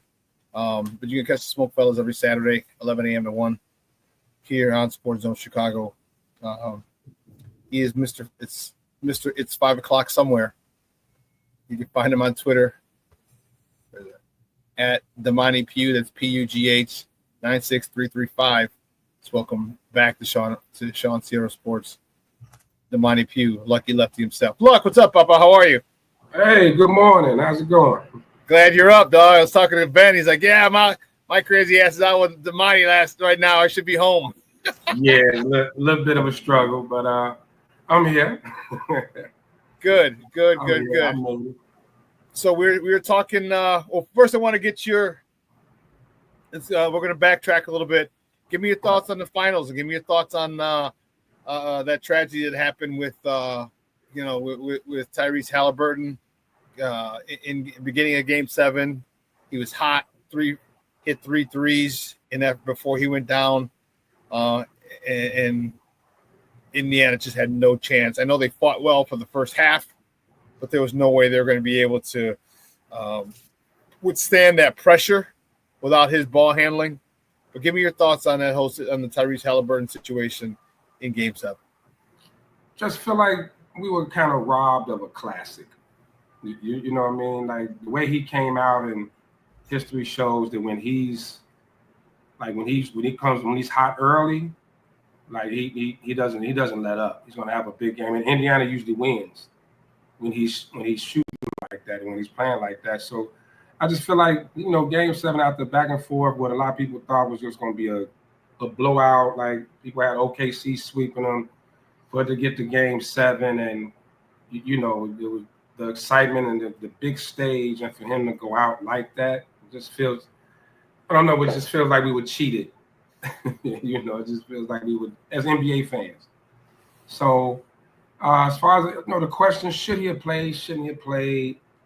Look, you're there, man. If you're a competitor, you're gonna play. Yeah, like that's Game 7. If they have to cut your foot off for you not to play. I mean, if you can walk, you're gonna get out there, and because you may not ever get this chance again. If you that's that part right there. That's the important part. Ask Dan Marino. Yep. Like Dan Marino, you may never get there again. This is your shining moment. So I don't fault him for playing. I don't fault the Indiana medical staff or the coaching staff for letting him play. They should have gave him a shot at it. And it's just unfortunate what happened. But overall, a great series. Better than expected. I'll say that. But even though the ratings were down for the majority of the series, Game 7, we talked about earlier, 16.5 million viewers average. It peaked at 19.28. Crazy. We realized we haven't had a Game 7 in the finals, and I didn't know it'd been that long. 16, yeah. Yeah, since we had a Game 7, and for the chip, it's winner takes all. And that's always you just never know what's going to happen in those situations. Right. So you tuned in, and yeah, man, it was. But I salute to Indiana though. They played tough. I heard Obi Toppin in his press conference talking about, he kept thinking about Halliburton and things like that and what happened. But look, they put up a fight, but at the end, if your gun's not fully loaded, more than likely you're not going to get it done. So Adam and I talked about all the ripple effects this is going to have next year in the Eastern Conference, in the NBA, but it's specifically in the Eastern Conference. So now Halliburton, we took his team, was a key reason his team went to the NBA Finals. He's going to be out all year. Jason Tatum, who won the chip last year, he's going to be out all year because of his thing. Damian Lillard, another one. What does this do for the Bulls' chances of actually getting bypassing the play-in to get to the playoffs? Oh, it gives them a great shot. That's why this offseason is huge. Mm-hmm. What they do tomorrow night. Any other moves? I just saw, I don't know, there was rumor report that they turned down an offer for Kobe White. Supposedly it was a pretty big offer that they turned down for White. And maybe the reason they turned it down because they see this opening. Like you said, that's 3 teams that's that you're thinking gonna probably be top 4, top 6. That they more than likely won't be there. And then you're looking at the moves they make. We see what Boston's doing right now. Seems like they're not quite tearing it down, but they're trying to get out of that luxury tax because they know you pretty much got to waste this season without Tatum. And I don't know if Indiana's going to feel the same way. They got to bring back Miles Turner. Do you bring him back? Do you risk paying all that big money? So just kind of the ripple effect is great for the Bulls, I'll say. Great for the Bulls. That's why the next few weeks is going to tell us a lot. And if they feel the way that we feel, like there's an opening in here, like we should be seeing a big move. I'm hearing RJ Barrett, a few pieces like that could really take them definitely out of the play-in. I'm not going to say it's going to put them in the Eastern Conference Finals or anything, but it'll get them out of that play-in area, as we like to call NBA hell. Not good enough to win it, but not bad enough to get the superstar to repeat the lottery. Yeah. So, Adam, there have been some rumors, and give me your thoughts on if this happened. A straight up trade. Keep your number 12 pick, but a straight up trade. If you can go get, you trade Vucevic for Kuminga. I think that if there were to be something to come of that, I would imagine it would have to be some sort of sign and trade with Kuminga. Sign and trade. Yeah. So it would have to be a sign and trade with Kuminga. And the other guy, even though he's not necessarily in the Bulls window, but you think about like he's less than $10 million a year and he's a hand and glove fit, is Buddy Hield. And so I'd be looking for the Bulls to perhaps package like Patrick Williams and Nikola Vucevic. Thank you. And I'm friends with, real good friends with a Warriors fan, and his dad's a beat writer for the team. And I like to give him all sorts of crap because he's just drinking the Kool-Aid. He thinks the Warriors are still going to win more championships. I'm like, man, you are crazy. But if you look at what that team needs right now, like they could actually really use Patrick Williams and Nikola Vucevic because they need a guy who's going to be able to get more perimeter stops. You know, they got Jimmy Butler now, but that would really help kind of fix the middle of their lineup. Which was an issue at times. We saw what happened when Butler wasn't right or wasn't on the floor.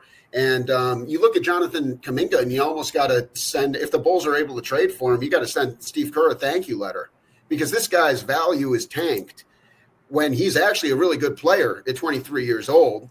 But ever since they brought Butler in, he was kind of the odd man out of that rotation, which gives the Bulls leverage.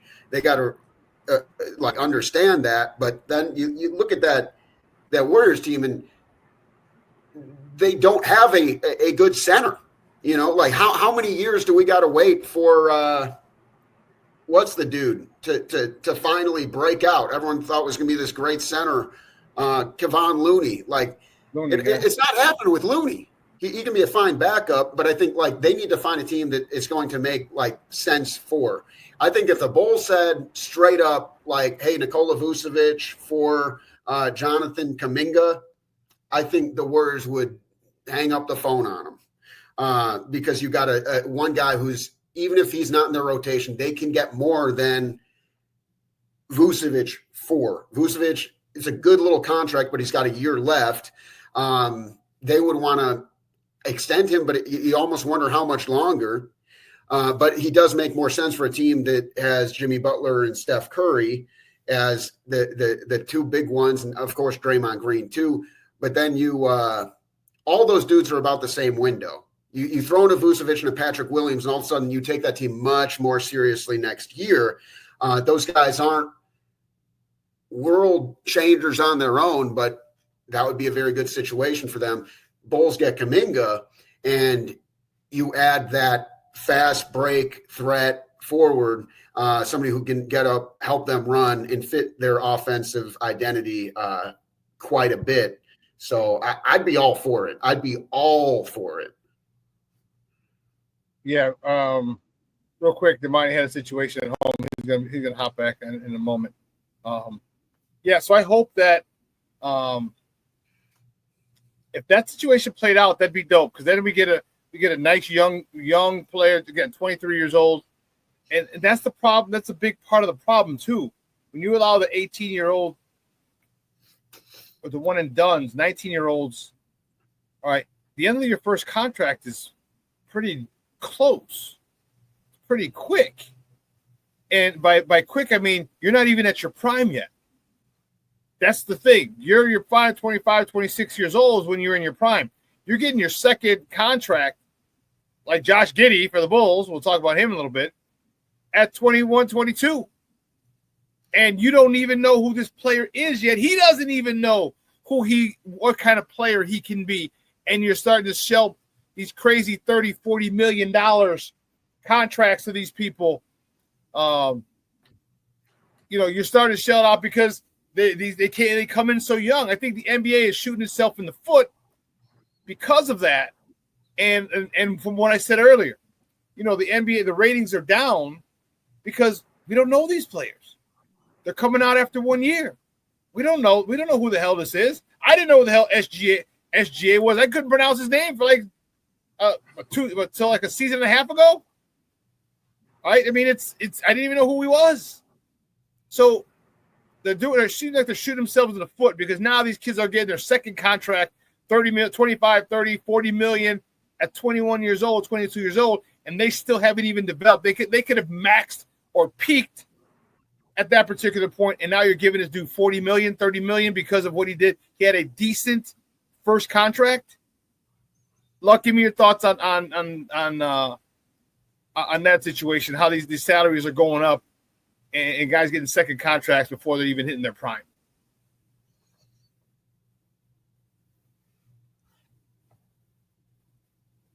Luck, you there with me? Let me see. Yeah, it looks like you're frozen. Do me a favor. Check back into the get out of the studio and come back into the studio because it looks like you're frozen, Papa. But so Adam, give me your thoughts on just how that situation is when these kids are just so young and you don't even know who they are and you're going to go into luxury tax. I think that's where I don't mind the I know it pisses off Bulls fans when they say young and experienced, but young and experienced, right? Kind of knowing what you get. Like, that's why I love the Josh Giddey move. And people still seem to think that the Bulls lost that trade because they didn't get a first-round pick. But, you had a guy who started 80 games on one of the best teams in the Western Conference, and he's substantially younger, and the Bulls got him for the 31-year-old or 30-year-old, whatever he was at the time, who was more often came off the bench. But so I'm all for the Bulls getting young pieces because it does create a situation look at Kuminga, right? Steve Kerr, I love Steve Kerr. I think he was one of the best coaches of all time. His resume is unreal. He does not develop talent very well. He can get guys and put a great scheme together and they can get it done. But Kuminga's 23 and it's how much do you pay this guy? And the Bulls are in that same situation right now with Josh Giddey because it's okay, he showed he can be pretty good. He had a really good finish to the season. $30 million is a lot of money. I mean, look at what happened with Patrick Williams. It makes it where it's really hard for the front office to decide how to handle certain situations because there is, for lack of a better term, just so much inflation on how much these guys are getting paid. $20 million now is not what $20 million was in 2010 for these contracts, But $20 million is on a low end. $20 million's a third of $60 million, which is about as high as you're seeing these go on these super dupers, But no, I think it creates an incredible challenge for these front office when you do got to decide, do we want to re-up this guy? Because a lot of times they're still developing. Kuminga's a great example. Giddey's a great example. And we know about guys who develop late. We had the finisher. We had him, right? Yeah. We had him, and he turned out to be an all-star. And here's another thing. Look at this.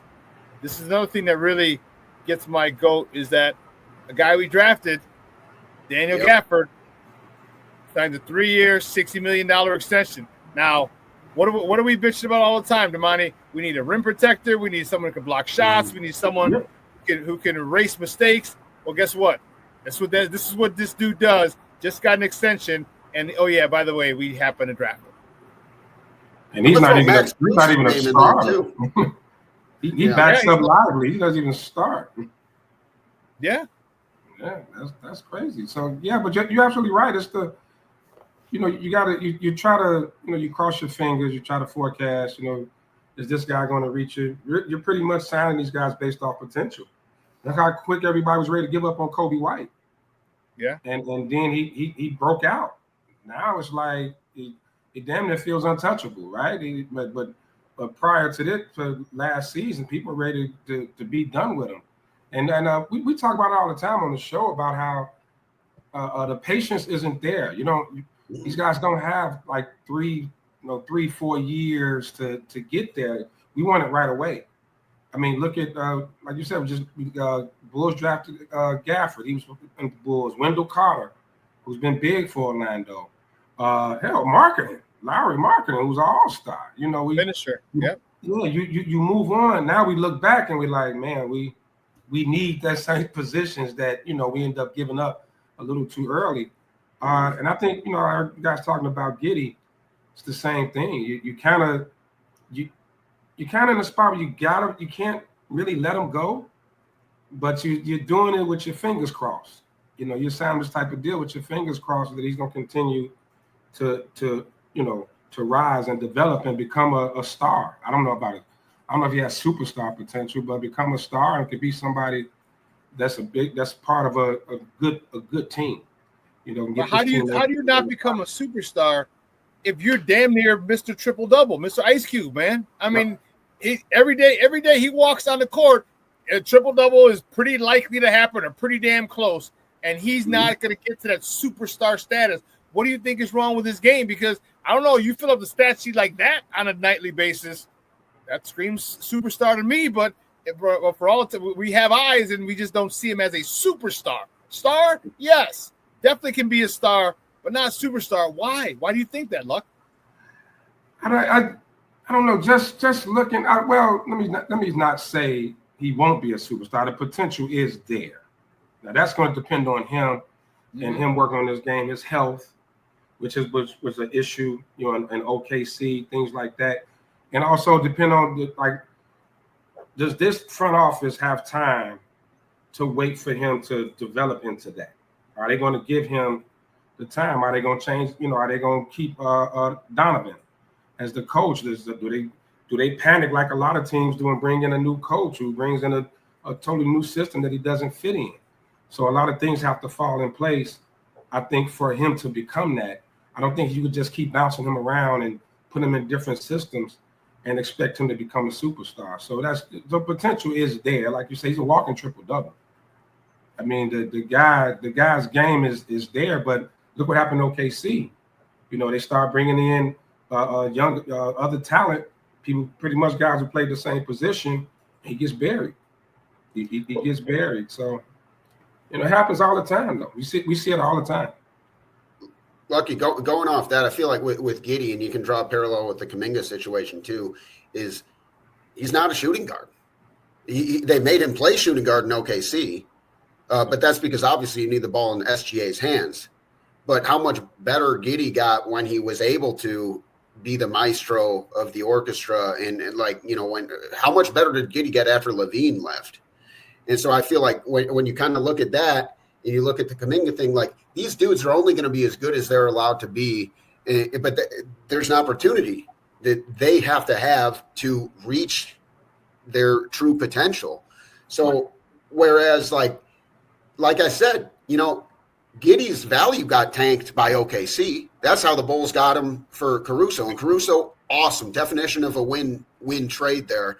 But in a different, like, there was no problem with Giddey. I think some of the weird stuff going on off the court, which I don't really want to get into the weeds on, maybe like made it where like, hey, we gotta maybe move on from this dude. If he's a weirdo, he's kept nose clean in Chicago. But he's also, they're allowing him to play his game. And, you know, like how good is Michael Jordan going to be? Well, he's a bad example. He'd be good at almost any position, right? But like, I mean, how good is like Karl Malone going to be at the shooting guard? You know, like Giddey's got to run the offense. And so like, and then I look at Kuminga and, you know, they didn't use him enough. So the Bulls can say, what do you mean you want all this crap for him? Come on, man. Like, you didn't play this dude. Take Vucevic. You're welcome. Please. You know? Pretty please with sugar on top.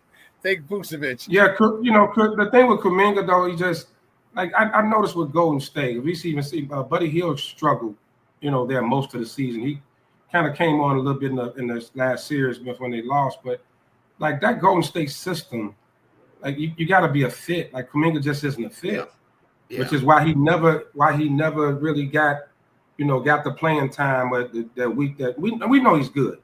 He's tall, athletic. I mean, the guy, he can guard multiple positions. Like, he definitely has star potential.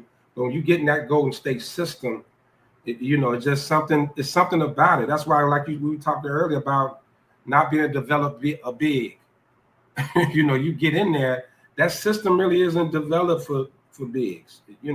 So and even with Jimmy Butler, we were all waiting for playoff Jimmy this year, and Jimmy Butler just didn't look like the same guy. Now it could be an age thing too, or father time, or it could be system fit. You try to get in there and fit. You saw there were even the issues with Durant when he first got there. With them arguing because Durant like, give me the ball, but these guys are like, no, we run a system here.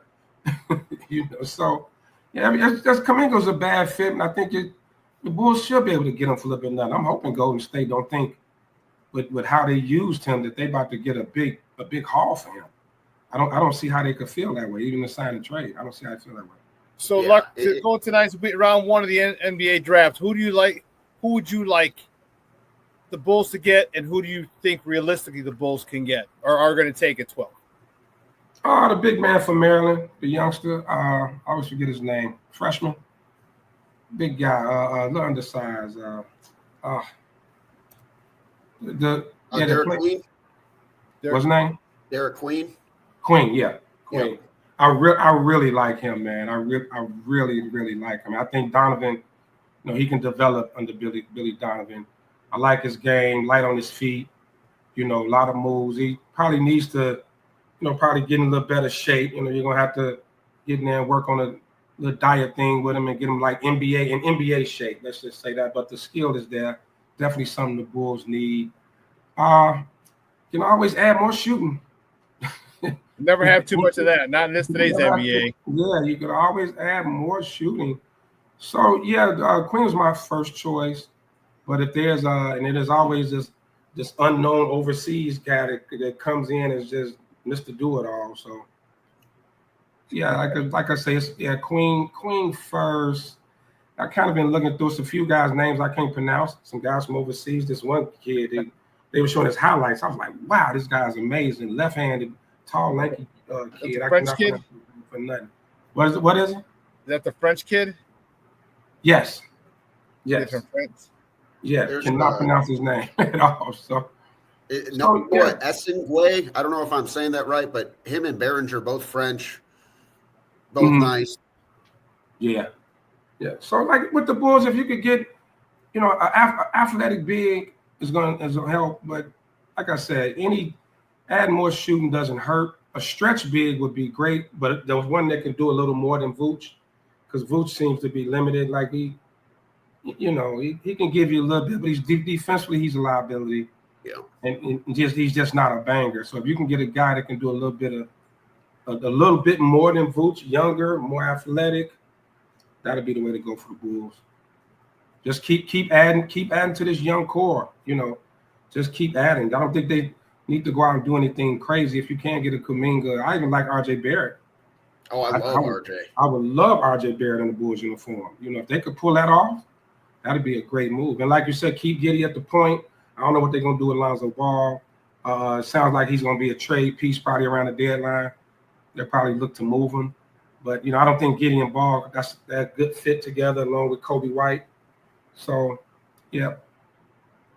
Add another wing or a big, and we're good to go. Just got to keep building on it. It's not going to be a quick fix. It's not going to happen overnight. There is a small window, but don't get too excited and do nothing crazy. Man, 2 hours has come and gone. Guys, I want to thank you so much for coming on, hopping on, talking Bulls basketball. So, Adam, where are you watching the draft tonight? Just the apartment. Celebrated a 2-year anniversary with my girlfriend last night, and we've been doing stuff all week. Like, I can't have my dad watch the dog every night, so I'll be at home watching the draft. Luck, where are you checking out the draft? Same here. Same here. I'm staying in tonight. It's been a long weekend, so I'm gonna stay in, light me a cigar, maybe have me a little cocktail and just enjoy the draft. Well, more than likely. I tried to play it off a little bit, Shawn. It didn't work. If they get clean, it better be a Cuban. Right. And I've been posted to the TV all day, man. I'm waiting to see some more trades drop. I think something else big is gonna happen before the draft starts. I think so too. Some of the things that give me your thoughts Adam, and then we'll go with you, Lucky, on the Kyrie Irving declining his $43 million option. He's going to sign a 3-year, $119 million with the Mavs. Your thoughts on that? I think Dallas has let Kyrie be Kyrie better than any destination has ever been. I think there were a few years where everyone was a little concerned, especially kind of things were going on in the pandemic. He didn't seem like he wanted to play. Didn't seem like a good functional situation in Brooklyn. But I feel like Kyrie, if you were watching the Mavericks down the stretch after they traded Luka, that dude was on a different planet of good.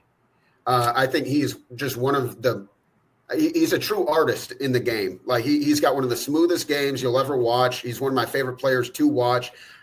Good for him to get that money. I'm very interested to see, like, when he does come back, what that's going to look like with him and a budding Cooper Flag, who's definitely going number one. But like AD, Davis, Flag, PJ Washington, and then you got Kyrie Irving, and then you got Max Christie over here, you got Klay Thompson over here. That's a team that's trying to win right now. It's interesting to see what's going to happen with Cooper Flag, who's supposedly the Terminator, is going to come in here. We'll see how good he is right away. But I'm happy for him, man. I think Kyrie has gotten some bad press over the years, but he's actually really grown on me as far as like just pure basketball watcher. I love to watch him play, and some of the stuff he was doing last year before he got hurt in that small window after Luka was traded was blowing my mind. So happy for him. We'll see what happened with the Mavs. I'm still scratching my head about the Luka trade itself, but like it wasn't a bad move. Your thoughts, Luck? Yeah, same thing. I'm with you, Adam. Kyrie's one of my favorites to watch. Man, he's an artist out there, man. He's oh my God, Picasso. Yeah. Just exciting, just one of the most exciting players in the league. And it looks like he has finally found a home. Look like he's finally kind of settled in, getting off the whole world is flat, weird stuff he was going through and missing games and, the pandemic thing. And that's what I'm really happy for him. I mean, I always liked him as a player, but it just seemed to be somewhat of a head case. But it seems like now in Dallas, he's in a leadership position now. He's leadership. He's not going to quite say the Batman there, but like he's going to be the general. Before going there playing with Luka, he had to kind of take a different role. And like you said, when Luka went out, he stepped in and did an amazing job. And when he got hurt, it changed everything for him. So it's going to be interesting. I know they're looking at a few point guards until he gets back. They even heard Chris Paul they were looking at until he gets back. But it's going to be interesting to see him, Flag, AD, Klay. That's going to be something to watch. Yeah, they got everything you need. You got the inside, outside, big man. You got the dead-eye three-point shooter in Klay. Yeah, it's going to be interesting. Well, guys, excellent stuff, man. I appreciate it. Do me a favor before you go, let everybody know where they can find you and your work online, Adam. Running with the Bulls podcast, new episode up just yesterday. Nice long one for you, hour-long pod yesterday, talking about who's a contender right now.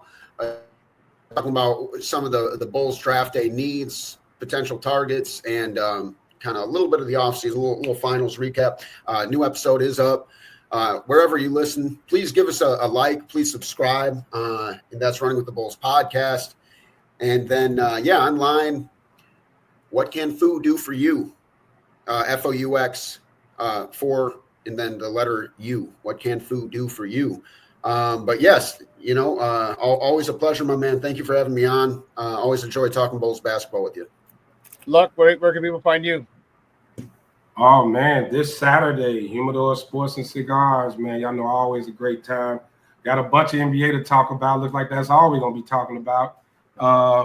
Hopefully be another big trade or something. But, by Saturday, we'll know who the Bulls picked up. And it's going to be a great show. So tune in right here, Sports Zone Chicago, 11 a.m. this Saturday, man. It's going to be a great show. Looking forward to it.